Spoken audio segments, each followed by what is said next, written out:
California member of Congress, Democrat Khanna, joins me now. Good to see you, my friend.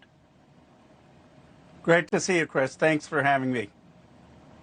So let's take these both on. The market moves, Hakeem Jeffries, another leader of your party. You don't have the committees. You can't make this happen as a committee. Why posture? Well, what we should push for is two simple rules. One, no elected official should be giving stock tips. And two, we should ban members of Congress from trading stock. I think those are both bipartisan. They're common sense. Let's not personalize it.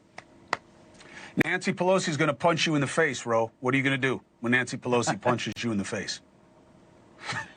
She's smart enough to see the public sentiment, but I think it's an obvious rule. But look, right now, I don't know if Trump broke the law or not because there's no rule against it. But you pass a law in Congress saying no elected official should be commenting in terms of recommending whether you buy or sell stock.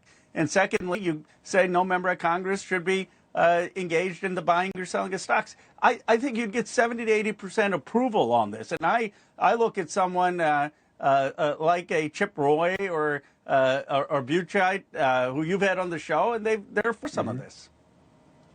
Yeah, they should. I mean, it's crazy that you guys can trade stocks even in companies that are in bills before a committee that you're on. It's just nuts. It really is nuts. I appreciate your position on it. The immigration policy is a tricky thing. We just had the case where even if this guy, whether he's an MS-13 or L Tren member or not, the way that it was dealt with was wrong. They've got to bring him back. Don't you have to be careful, though, Ro, in going after Trump for trying to clean up the situation that your party created?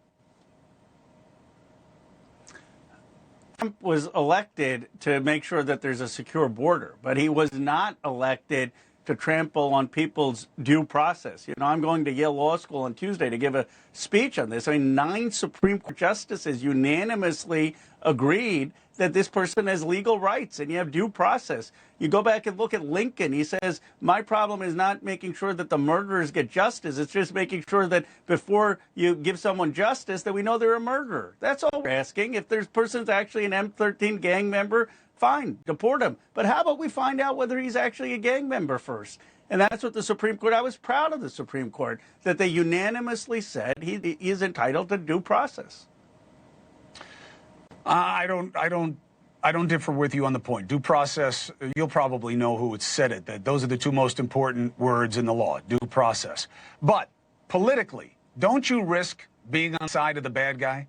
That Democrats are trying to fight for the rights of gang members to stay in the country? I think that's the first blush look, but this is a deeply fair country. You know, why they were upset is 8 million people came across the border. They want the border to be secure. But what they don't want is people's rights to be violated. Did you hear about that town, Trump town, where 3 kids were detained, kids in 8th, 11th grade, and Trump voters organized to say, no, don't detain the kids. A lot of Trump voters are decent people who love the Constitution. Just because they have legitimate concerns that people are coming across the border without documents doesn't mean that they want to take away constitutional rights from people in this country. Where do you think it goes, Ro? The particular case or more generally? Generally.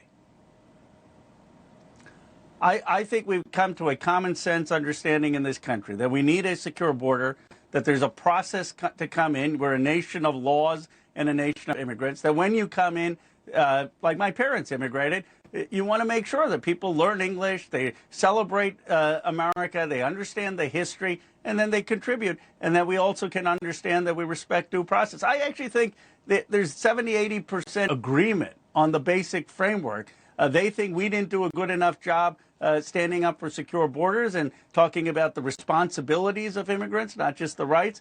And I think many people think that the Trump administration is going too far in trampling on people's rights. Your family did it the right way. The allegation is that the Democrats wanted to let all these people in because you think they're going to vote Democratic. I said the Democratic Party is not that organized. I wish we had a master plan of how we're going to win elections in 10 years. We can't win the elections now. Come on. All right, you win. Come on, Ralph. that's You the win. best You win. rebuttal. All right, I got nothing. All right, you win. Congressman Khanna, no further questions. Thank you very much for making the case on the show, as always. Good luck at Yale University. Say hello to him for me. Appreciate it. Thank you. Thanks for having me.